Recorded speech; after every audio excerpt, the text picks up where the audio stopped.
Alright guys, we're gonna try to do this on the computer. Okay, so I know that we were going to start clay, which we totally were, and we will when we get back. We'll have plenty of time, hopefully. Um, we're gonna go into figure sculpture, try to get a little bit ahead of the art history. That way, when we get back, we can just crank out artwork. And then I'm gonna have you sketching for the project we're going to do after clay. So, all of that coming. I'm also going to let you guys do an online figure sculpture test so you can use your notes. I am uploading the note handout that's going to go in your sketchbook into Google Classroom. If you want to print it out and take notes while we do this, that's fine. If you don't want to take notes, that's fine too. You will have access to this PowerPoint and this recording. So, hopefully this goes well. This is my first time doing this, so let's do it. So figure sculpture. I tried to break down all of the art history for this course into kind of like manageable chunks. First we had architecture, now we have all the figure sculptures. Okay, so the first figure sculpture is our favorite voluptuous lady. This is the Venus of Willendorf. She is prehistoric. She is small. Okay, I like this photo because you can see the person's face behind her. She's actually about the size of your hand. She's very, very tiny. She's about 25,000 years old. And she is very voluptuous. She's voluptuous because she represents fertility and an abundance of food. So she got them curves. She is very small and portable because people at this time, they had to carry everything with them to follow food around. Okay, so these were like people that were hunting and gathering. And they had to follow their food from place to place. And if you were able to put on this kind of weight, you were doing real good. If you look up here, you can see her hands across her breasts. This is actually her hair, and her face is kind of assumed to be right here. So she's very, very tiny. And that's pretty much her. So this is the Venus of Willendorf. I think she was found in Germany, and she belongs to the Vatican now. So the Pope basically owns her and her little tiny self. And I'm clicking. Alright, so moving forward into Egyptian art. So this is Minkari and his queen. It's a little bit old, around 5,000 years or so. This is Egyptian, and this is what we would call a frontal pose. Your final exam wants you to know that this is a frontal pose because the people are facing forward. A few things about this piece. It's actually a really good feminist piece because it's one of the very early artworks that shows a woman next to a male leader, and she's standing next to him. Now she is a little bit behind him. If you look at the feet down here, you can see that his foot is ahead of hers, showing that he is most important, but because she's standing directly to his side, she's also depicted as equally important. And this is because, get ready for this, Egyptians, especially the pharaohs, married their sisters. So that is his wife and also his sister. And they're both royals, so they're both equally important because they carry the royal bloodline. If you notice the poses on both of them, they're very stiff and stylized. They're not exactly 100% realistic. Now, it's really great, but if you look at her hair, for instance, hair doesn't look like a giant tube that's stuck on your head. And her hands are very tiny. They're very stiff. Okay, so while this sculpture is much better than the Venus of Willendorf and much more realistic, it's still not exactly 100% realistic yet. So very stiff, very stylized. It's a frontal pose. Okay, so we're skipping ahead some. This is the Nike of Samothrace. So after the Egyptians, you have the Greeks. Okay, so this is ancient Greek. The Greeks were bomb. Is bomb still a cool word? I hope it's still a cool word. The Greeks were bomb at sculpting people and movement and fabric, and they were much better at sculpting than they were at drawing, which is actually mostly true in most civilizations. Drawing is a more, I don't want to say a more advanced skill, but it comes later in civilization. So if you look at the Nike of Samothrace, her name is Nike. Nike is the goddess of victory. She is missing her head and arms, and they have fallen off a long time ago, but the fabric that's moving around her is just so beautiful. Like you can just see the wind kind of whipping through the fabric. And she has her wings extended, and she's the goddess of victory. All right, this is what we call Hellenistic Greek, so it's very dramatic, has a lot of movement. And this is where, you know, the modern day brand Nike gets their name from, because they want to be victorious. Yeah, so ancient Greek, Nike of Samothrace. Skipping ahead. Okay, this is an example. This is not necessarily an image you have to know. But you need to know that the Romans popularized portrait busts. Okay, a bust is a sculpture of someone from the shoulders up. And because the Romans were much better at sculpting than they were at drawing and painting, they commissioned portrait busts of people. So you had a sculpture of someone's face in order to remember them, because they did not have selfies or Instagram or Snapchat filters. Now, obviously, only the wealthy people could afford to have busts of themselves or busts of their loved ones. But it was cheaper to get a bust than it was to do an entire sculpture. So, important rich people, Romans, got portrait busts, which is a sculpture from the shoulders up. All right, moving into the Renaissance. This is the first cast bronze sculpture since the ancient Greeks. Okay, so for a long time, people forgot how to cast bronze. Going back. People forgot how to cast bronze, which is basically where you make a clay mold, and then you pour molten bronze into it, and you get a sculpture. This is what I like to call Sassy David, because he has his hand on his hip and he looks really sassy. This is Donatello's David. This is Renaissance. We're going to learn about 3 different Davids, so there's a few. You need to know that the pose that he is in is called contrapposto. All right, contrapposto is where all the weight of the body is on one leg, and you kind of get like a sassy hip when that happens. So if you're like standing around and you're just like standing on one leg, you get like sassy hip. Okay, so this is Sassy David.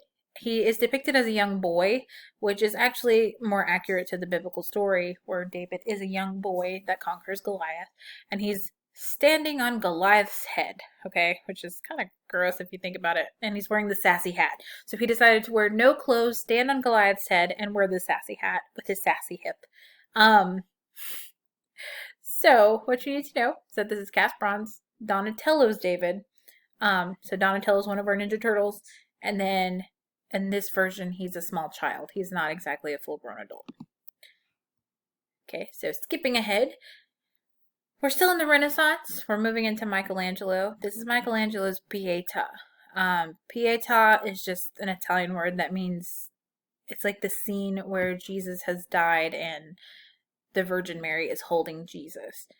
This is the Renaissance, so we have like kind of stoic feelings happening over here. If you remember from first semester, you know, the Renaissance doesn't have a lot of feeling. She looks very somber. Jesus has obviously passed away at this point. But the big thing to note here is that her proportions are extremely exaggerated. If she stood up, I think she would be like 9 feet tall and Jesus would be like 5. The reason Michelangelo did this is he didn't want the Virgin Mary to look like she was struggling to hold a full-grown man. He wanted it to look very graceful and like she had control over his body and she wasn't like grappling to try to hold him.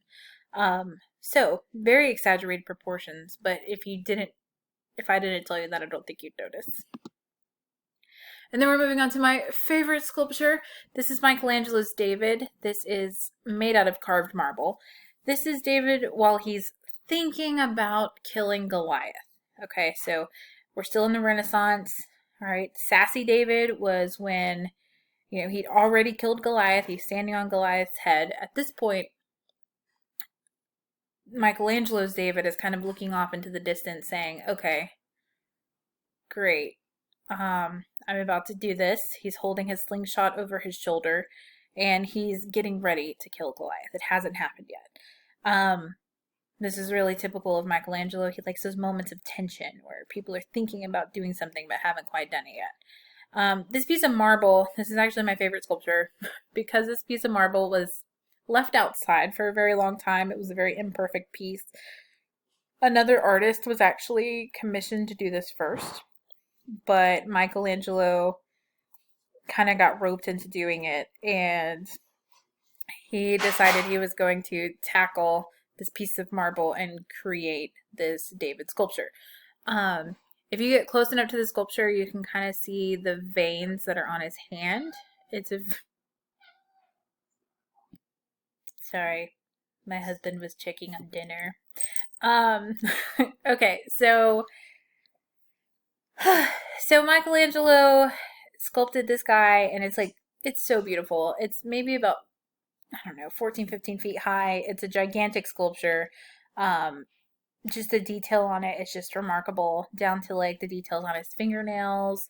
And it's kind of crazy to think about somebody taking this big block of marble and a hammer and a chisel and just like chiseling away to get this sculpture. Extremely beautiful. Okay, so skipping ahead to the Baroque time period. So we know we have the Renaissance, which is very stoic, doesn't have a lot of emotion, but then we get to Baroque, and it's all about the emotion and the drama. Okay, so we get to Bernini. Bernini is one of the best sculptors of the time at this point. He is all about the drama and the emotion. Okay, so this is Bernini's take on David. So if you think about Donatello's David, little sassy David, he was like a young boy. Michelangelo's David is like a young man. Okay, and then we get to Bernini's David, and Bernini's David is a grown man. He grown. Okay, and he is about to release the slingshot that kills Goliath. So he is literally in the motion of about to release the slingshot. He has that intense feeling of like concentration on his face, and he's concentrating super hard, and he's about to let go of the slingshot, and that's where he leaves us. Okay, but luckily for us, we know the story. The slingshot hits Goliath and he dies. So this is very Baroque. This is Bernini's Baroque David. It's very dramatic, and there's a lot of movement. A lot of Baroqueness. Alright, so we're skipping ahead about 100, 200 years-ish, and we're getting to Impressionism. So if you remember Monet's water lilies and the Impressionist painters, there were Impressionist sculptors, and Rodin was probably the biggest one. This is Rodin's The Thinker. If you've seen Night at the Museum, you remember like the thinker sitting there going, I'm thinking, I'm thinking, I'm thinking. And the Thinker is actually a mold. So it's like a mold, and it's cast bronze. So you pour the molten bronze into the mold, and you can actually make as many Thinkers as you want. So there's actually many Thinkers in the world. I think the picture of this one is actually at the Rodin Museum in Paris. And yeah, so there's many of them. There's not just one. He is thinking. If you get close enough to Rodin's sculptures, you can kind of see his fingerprints in the clay. He did not smooth out his clay piece before casting everything in bronze. And that's Rodin's The Thinker. And it's Rodin, not Rodin. It's French, so it's Rodin. Okay, moving forward another 100 years. We're getting into like the 1950s, 1960s, and this is Henry Moore. Henry Moore is basically the father of abstract sculpture. He did really, really large figure sculptures. And if you remember from first semester, abstract art is simplified. So you can tell what it is. So obviously we can tell that this is a woman. We have a head, we've got arms, we have a breast and a spine. But it is simplified. Okay, so it's kind of like a stick figure sculpture right now. So he is like the granddaddy of the abstract art. So that's Henry Moore. All right, and we're still in modern art. So we're still in like the 1950s, 60s. This is Giacometti. This is called man pointing, and the way you remember this is that it's a man pointing. This is also abstract. People don't look like this, but you can totally tell that it's a person. And he's famous for his really skinny sculptures, and the way to remember that is we call it Giacometti spaghetti. Is spaghetti people? Giacometti spaghetti. Moving right along here, we've got Joan Hansen. I think this might be the last one, I think. So Joan Hansen, 1960s, 1970s, he sculpted people out of fiberglass, I do believe.